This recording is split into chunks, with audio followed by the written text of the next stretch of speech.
नमस्कार दोस्तों। एक अत्यंत विचलित करने वाला दृश्य एकदम साक्षात अपने मन मस्तिष्क में उतारने का प्रयास करें मित्रों। एक अभागा राजकुमार जिसके हाथों से उसका संपूर्ण राजपाट, उसका गौरव, उसका मुकुट सब कुछ बलपूर्वक छीन लिया गया है। बिल्कुल सब कुछ छिन गया उसका। हाँ, और एक घोर श्राप का अंधकार उसे इस कदर घेर चुका है कि वह अपनी वास्तविक पहचान छिपाकर समाज के सबसे निचले और तिरस्कृत वर्ग का जीवन जीने को विवश है। दर-दर की ठोकरें, अपमान का विष और गुमनामी का भयानक एकांत। सत्य कहा, गुमनामी का एकांत ही उसकी नियति बन चुके हैं। और तभी देखिए, उसी शांत नगर में सहसा एक भारी कोलाहल मचता है। मृत्यु का साक्षात रूप। जी, एक विशालकाय, उन्मत्त और पागल हाथी मृत्यु का साक्षात रूप धारण करके राजपथ पर आक्रमण कर देता है। चीख पुकार मच जाती है। बड़े बड़े शूरवीर जो अपने आप को योद्धा कहते थे, प्राण बचाकर भागने लगते हैं। भय के कारण किसी में साहस नहीं बचता। बिल्कुल नहीं बचता।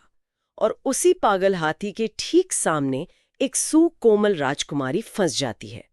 मृत्यु मृत्यु केवल कुछ ही क्षण दूर है। और ठीक उसी क्षण वो गुमनाम तिरस्कृत नायक अपनी परवाह किए बिना सीधी मौत के जबड़े में छलांग लगा देता है। ये दृश्य, सच कहूं तो ये दृश्य सचमुच रोंगटे खड़े कर देने वाला है। और मित्रों, ये कोई साधारण लोक कथा नहीं है। नहीं, तो फिर ये किस ग्रंथ का अंश है? ये संस्कृत साहित्य के उस महान आकाश का एक अत्यंत दैदीप्यमान नक्षत्र है जिसे हम महाकवि भास द्वारा रचित अविमारकम के नाम से जानते हैं। अविमारकम, क्या अद्भुत नाम है। हाँ, ये उनके द्वारा रचित मुख्य रूपकों में से एक है। और इस दुर्लभ अमूल्य ग्रंथ का संपादन महान विद्वान टी गणपति शास्त्री जी ने किया था। टी गणपति शास्त्री जी, जिन्होंने उन लुप्त पांडुलिपियों को खोजा था। बिल्कुल। ये कथा केवल एक ऐतिहासिक घटना नहीं है, बल्कि मनुष्य की सहनशक्ति और उसकी आंतरिक ऊर्जा का एक अत्यंत सजीव प्रमाण है। मैं भी यही सोचती हूँ। महाकवि भास का नाम प्राचीन संस्कृत साहित्य में एक बहुत बड़े रहस्य की तरह रहा है। कई शताब्दियों तक उनके कार्य लुप्त माने जाते थे, अंधकार में खो गए थे। हाँ, टी गणपति शास्त्री जी द्वारा केरल से ताड़पत्रों की पांडुलिपियों को खोजना और उनमें इस अविमारकम का मिलना साहित्य जगत की सबसे बड़ी घटनाओं में से एक है, निस्संदेह। और मित्रों, इस कथा का नाम इसके उसी अदम्य साहसी नायक के नाम पर रखा गया है, सोवीर देश का राजकुमार अविमारक, जो अब एक साधारण जीवन जी रहा है। जी, यह केवल वीरता का आख्यान नहीं है, बल्कि यह अविमारक और कुंती भोज नगर की राजकुमारी कुरंगी, जो संबंधों में अविमारक के मामा की ही पुत्री है, उसकी अत्यंत मर्मस्पर्शी और संघर्षपूर्ण प्रेम कथा है। प्रेम और संघर्ष दोनों चरम पर हैं इसमें। बिल्कुल, परंतु इस कथा का आरंभ ही एक भारी दुख के साथ होता है। सत्य कहा आपने। इस कथा की नींव ही एक अत्यंत गहरे और अंधकारमय श्राप पर टिकी है। राजा कुंती भोज का अत्यंत वैभवशाली नगर है, परंतु हमारी दृष्टि उस नायक की दुर्दशा पर केंद्रित होनी चाहिए। उस अभागे राजकुमार की दुर्दशा पर। हाँ, एक ऋषि के क्रोध की ज्वाला ने सौवीर के इस राजकुमार के जीवन को भस्म सा कर दिया है। उस श्राप के भारी बोझ के कारण वो राजकुमार अपने माता पिता के साथ अपना सब कुछ त्याग कर कुंती भोज नगर के एक मलिन कोने में रहने को विवश है। और वो भी किस वेश में? एक श्वपाक के वेश में। बिल्कुल, एक चांडाल का वेश धरकर छिपकर रहने को विवश है। प्राचीन भारतीय समाज व्यवस्था में श्वपाक को आप जानते ही हैं, सबसे निचले स्तर पर रखा जाता था। अत्यंत तिरस्कृत जीवन। जी, जो हाथ राजदंड धारण करने के लिए बने थे, वे अपना अस्तित्व छिपाने को विवश हैं। राजा कुंती भोज के सेवक भूतिक और अन्य लोग उसे केवल एक अछूत मानते हैं। यही बात मुझे गहराई से सोचने पर विवश करती है। यहाँ मेरा एक अत्यंत सीधा प्रश्न है आपसे। पूछिए। देखिए, जब किसी व्यक्ति से उसका सम्मान, उसका राज्याधिकार और उसकी पहचान ही पूरी तरह से छिन जाए, जब समाज उसे निरंतर तिरस्कृत करे, पग पग पर अपमानित करे, तो क्या उसके भीतर का क्षत्रिय धर्म, उसका वो जन्मजात साहस भी समाप्त हो जाता है? यह एक बहुत ही गहरा दार्शनिक प्रश्न है। समाज का ये कठोर व्यवहार किसी भी साधारण मनुष्य के मनोबल को नष्ट करने के लिए पर्याप्त है ना? पर्याप्त तो है, परंतु इस प्रश्न का उत्तर वो गुमनाम राजकुमार अपने प्राणों की बाजी लगा कर देता है, उस पागल हाथी के सामने आकर। बिल्कुल, यही इस कथा का सबसे शक्तिशाली संदेश है। परिस्थितियां मनुष्य के वस्त्र बदल सकती हैं, उसका निवास बदल सकती हैं, उसका नाम भी छीन सकती हैं, परंतु वे उसके चरित्र को नहीं बदल सकती। सत्य, वे उसके मूल चरित्र और उसकी आत्मा को कभी मलिन नहीं कर सकती। जब अविमारक उस भयंकर और उन्मत्त हाथी से नंगे हाथों भिड़ जाता है तो वह सिद्ध कर देता है कि भीतर की अग्नि को कोई बाहरी श्राप नहीं बुझा सकता। क्या अद्भुत दृश्य है वो। हाँ, और यहाँ वो हाथी केवल एक पशु नहीं है। तो क्या है वो? वो मानो अभिमारक के जीवन की उन तमाम विपरीत और भयानक परिस्थितियों का प्रतीक है जिनसे वो पूरी शक्ति से टकरा जाता है। वो बाहरी रूप से अछूत हो सकता है, परंतु आंतरिक रूप से वो अब भी एक रक्षक है। और इसी भयंकर कोलाहल और मृत्यु के तांडव के बीच से जन्म लेता है एक अत्यंत कोमल अनुराग, प्रेम का अंकुरण। जी, मृत्यु के मुख से जीवन को खींच लाने वाले उस रक्षक और उस भयभीत राजकुमारी के बीच एक अनकहा अदृश्य प्रेम पनपने लगता है, जो कि अत्यंत भयंकर है। भयंकर। हाँ, क्योंकि अविमारक चोरी छिपे रात के घने अंधकार में महल की ऊंची दीवारों को लांघकर कुरंगी से मिलने लगता है, परंतु यहाँ एक बहुत बड़ा विरोधाभास है। वो कैसे? देखिए, एक और समाज का अत्यंत कठोर नियम है जहाँ एक शोपाक का राजकुमारी की ओर देखना भी मृत्युदंड का कारण बन सकता है, और दूसरी ओर ये निश्छल प्रेम, ये तो एकदम नंगी तलवार की धार पर चलने के समान हुआ। ये प्रेम कोई सरल मार्ग था ही नहीं।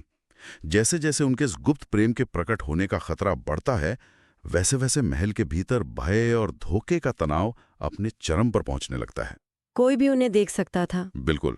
समाज और राज्य के कठोर पहरे के बीच परिस्थितियां एक ऐसा चक्रव्यूह रचती हैं कि उन दोनों को विवश होकर एक दूसरे से अलग होना ही पड़ता है। अलग होना पड़ता है, ये तो घोर विपत्ति है। और ये वियोग कोई साधारण दूरी नहीं थी, यह आत्मा का शरीर से अलग होने जैसा संताप था। संस्कृत काव्यशास्त्र में इसे विप्रलंब श्रृंगार की चरम अवस्था कहा जाता है। विप्रलंब श्रृंगार? हाँ, जहां नायक वियोग की अग्नि में तिल तिल कर जलता है। और वो संताप इतना गहरा है कि कथा एक अत्यंत भयानक मोड़ ले लेती है। एक बहुत ही अंधकारमय मोड़। मैं उसी की बात कर रही हूँ।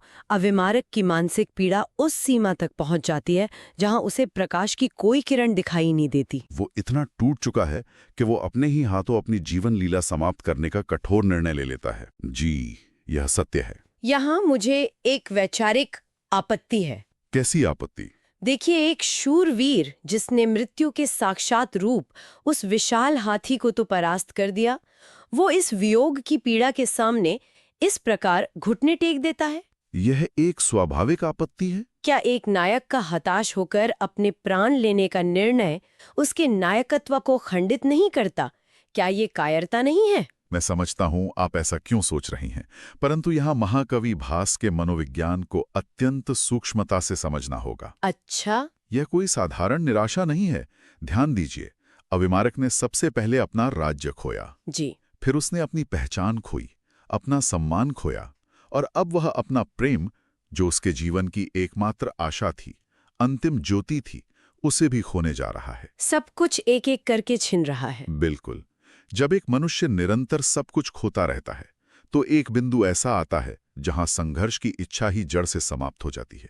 भाष्य दर्शाना चाहते हैं कि नायक कोई पत्थर की निर्जीव मूर्ति नहीं है, वह भी एक मनुष्य है। सत्य, वो मानवीय भावनाओं और दुर्बलताओं से भरा हुआ एक मनुष्य है। ये दृश्य उसकी कायरता को नहीं बल्कि उसकी अत्यंत गहरी संवेदनशीलता को उद्घाटित करता है। ये तो हृदय को बींद देने वाला विवेचन है।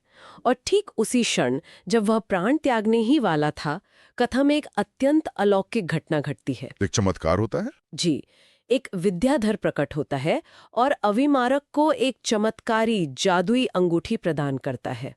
वो अंगूठी अविमारक को अदृश्य होने की शक्ति देती है। जी हाँ, अदृश्य होने की शक्ति। यहाँ मैं एक बार फिर आलोचनात्मक दृष्टि से देखना चाहूंगी। अवश्य देखिए। क्या यह एक महान रचनाकार की लेखनी की दुर्बलता नहीं है? मतलब जब कथा में नायक के लिए कोई मार्ग न बचे तो वह एक जादुई अंगूठी ले आए। ये तो ऐसा प्रतीत होता है जैसे परिस्थितियों से बचने का एक अत्यंत सरल और चमत्कारिक उपाय ढूंढ लिया गया हो। मैं मानता हूं कि यह एक अत्यंत प्रासंगिक आलोचना है। पश्चिमी साहित्य में इसे प्रायः डेउस एक्स माकिना कहा जाता है, जहां कथा की उलझन को सुलझाने के लिए अचानक किसी देवीय शक्ति का प्रवेश करा दिया जाता है। बिल्कुल, वही तो। ये बहुत ही सुविधाजनक लगता है। परंतु भारतीय महाकाव्यों और भास की नाट्य परंपरा में इसे सर्वथा भिन्न दृष्टि से देखा जाना चाहिए। भिन्न दृष्टि से कैसे?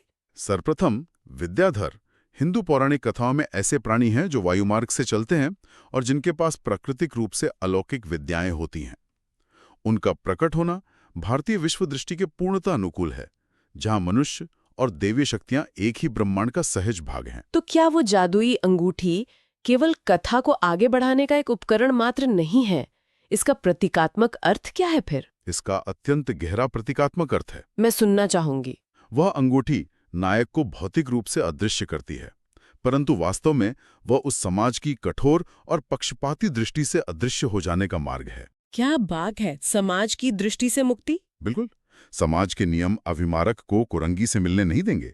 भास नायक को उस बाह्य व्यर्थ के सामाजिक संघर्ष से निकालकर नायक नायिका के आंतरिक और भावनात्मक मिलन पर ध्यान केंद्रित करना चाहते थे। अद्भुत। यह अंगूठी उन दोनों को समाज की दूषित दृष्टि से मुक्त कर देती है। सच कहूं तो ये दृष्टिकोण इस पूरी घटना को देखने का विचार ही बदल देता है। अदृश्यता के कारण जो राजकुमार कल तक मृत्यु के भय से छिप-छिप कर महल में प्रवेश करता था, वो अब बिना किसी बाधा के सीधे कुरंगी के कक्ष में पहुंच सकता है। बिना किसी भय के। परंतु नियति का खेल अभी समाप्त नहीं हुआ था। ये अदृश्यता केवल एक अल्पकालिक समाधान थी। अंततः सत्य को तो सामने आना ही था। पूर्णतः सत्य कहा आपने। उस श्राप की अवधि जिसने उस पराक्रमी राजकुमार को चांडाल बनने पर विवश किया था, अब अपने अंत की ओर बढ़ रही थी। अंधकार छटने वाला था। हाँ, और सत्य का सूर्य जब उदय होता है तो उसके प्रचंड प्रकाश को कोई रोक नहीं सकता। देवर्षि नारद स्वयं उस सभा में उपस्थित होते हैं। स्वयं देवर्षि नारद? जी, और वे सत्य के उस विशाल आवरण को हटाते हैं। वे राजा कुंती भोज के समक्ष संपूर्ण रहस्य को उजागर करते हैं कि यह तिरस्कृत व्यक्ति कोई और नहीं बल्कि सौवीर का महापराक्रमी राजकुमार और स्वयं उनका भांजा है। राजा कुंती भोज की स्थिति उस क्षण अत्यंत दयनीय और विस्मयकारी रही होगी, जिसे वे एक साधारण निम्न जाति का मानकर निरंतर तिरस्कृत कर रहे थे, जिसके प्रेम को वे एक अक्षम्य अपराध मान रहे थे, वह स्वयं उनके ही रक्त का अंश निकला। यह रहस्योद्घाटन एक ऐसा आघात है जो पहले तो सबको स्तब्ध करता है और फिर एक अपार हर्ष के रूप में फूट पड़ता है। सारी बाधाएं दूर होती हैं और अत्यंत धूमधाम से अभिमारक और कुरंगी का विवाह संपन्न होता है। यह मिलन केवल दो प्रेमियों का नहीं है। बिल्कुल नहीं। यह सत्य की असत्य पर और अदम्य साहस की विपरीत परिस्थितियों पर विजय का प्रतीक है। यदि हम इस कथा के साहित्यिक और कलात्मक सौंदर्य पर दृष्टि डालें तो भास की शैली हमें सचमुच मंत्रमुग्ध कर देती है। उनकी शैली तो अद्वितीय है। मैंने पढ़ा है कि उनकी रचना में 3 गुणों ओजस, माधुर्य और प्रसाद का विशेष उल्लेख मिलता है। ये तीनों गुण इस नाटक के प्राण हैं। आपने बिल्कुल सटीक अध्ययन किया है। परंतु ये तीनों शब्द अत्यंत शास्त्रीय प्रतीत होते हैं। क्या हम इन्हें थोड़ा सरल और स्पष्ट रूप में समझ सकते हैं? इनका इस कथा में किस प्रकार प्रयोग हुआ है? अवश्य, मैं बताता हूँ। देखिए, ओजस का अर्थ है प्रचंड शक्ति या ऊर्जा। शक्ति। हाँ, जब नाटक के आरंभ में वो पागल हाथी आक्रमण करता है तो महाकवि ने ऐसे प्रभावशाली और कठोर शब्दों का चयन किया है कि श्रोता के भीतर भी भय और ऊर्जा का तीव्र संचार हो जाता है। वो ओजस है। अद्भुत। और दूसरा है माधुर्य, अर्थात मिठास और अत्यंत कोमलता। जब अभिमारक और कुरंगी का वो गुप्त मिलन होता है, उनके संवादों में जो सौम्यता और रति भाव है, वह माधुर्य गुण है। और प्रसाद गुण क्या है? प्रायः प्राचीन ग्रंथ अपनी भाषा में बहुत जटिल होते हैं, तो क्या ये स्पष्टता से संबंधित है? सत्य कहा। प्रसाद गुण का अर्थ ही यह है कि शब्द सुनते ही उसका अर्थ सीधे सीधे हृदय में उतर जाए, कोई जटिलता न हो। बिल्कुल। भास अपनी कथा को भारी भरकम अलंकारों के बोझ तले दबाते नहीं हैं। उदाहरण के लिए नाटक के 6ठे अंक को ही लें, जहां वो विवाह के लिए आता है। हाँ, जब अभिमारक अंततः दूल्हे के वेश में कुरंगी के साथ प्रवेश करता है, महाकवि ने उन भावों को इतने सजीव और स्पष्ट ढंग से पिरोया है कि लगता है जैसे वो दृश्य हमारी आंखों के ठीक सामने घटित हो रहा हो। क्या बात है! उस राजकुमार की आंखों में जो अपनी खोई हुई पहचान वापस पाने का गर्व है और कुरंगी के मुख पर जो गहरा संतोष है, वो अत्यंत सरलता से श्रोताओं तक पहुंच जाता है। कथा और उसकी कला से परे इस ग्रंथ के भौतिक अस्तित्व की भी एक अत्यंत रोचक और संघर्षपूर्ण गाथा है। भौतिक अस्तित्व? हाँ, मैंने अध्ययन किया है कि इस रचना की मुख्य पांडुलिपि, जिसे विद्वान पांडुलिपि क के नाम से जानते हैं, उसमें एक बहुत बड़ा रहस्य छुपा था। अरे हाँ, ये अत्यंत महत्वपूर्ण विषय है।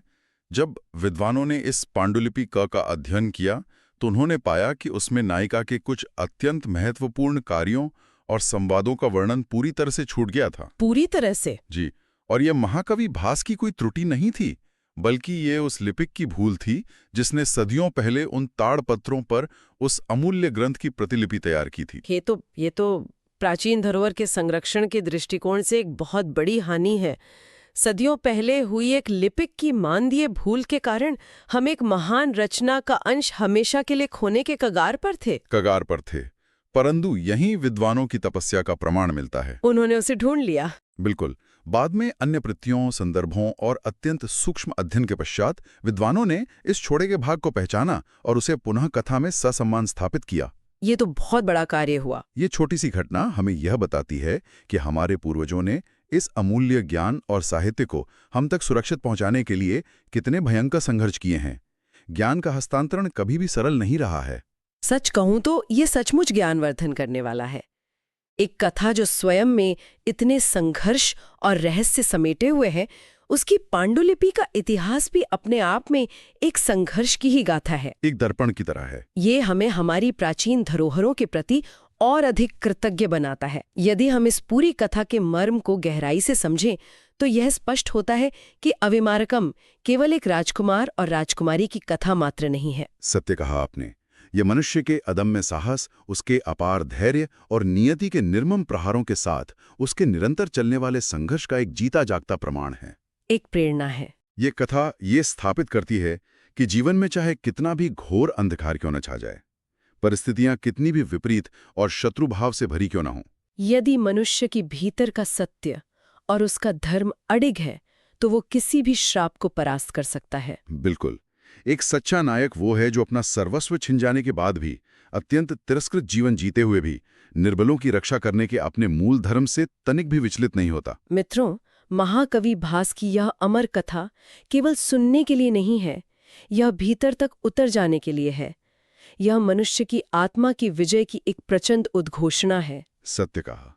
यदि संस्कृत साहित्य की इस अत्यंत दुर्लभ, हृदय विदारक और अंततः विजय की इस अमर गाथा ने आज आपके हृदय के किसी तार को झंकृत किया हो, यदि अविमारक के उस अदम्य साहस और कुरंगी के उस निश्चल प्रेम ने आपको भीतर तक छुआ हो, तो इस प्रस्तुति को अवश्य लाइक करें और इसे साझा भी करें। जी हाँ, इसे अपने मित्रों और प्रियजनों के साथ साझा करें ताकि वे भी भारत की इस महान धरोहर से परिचित हो सकें।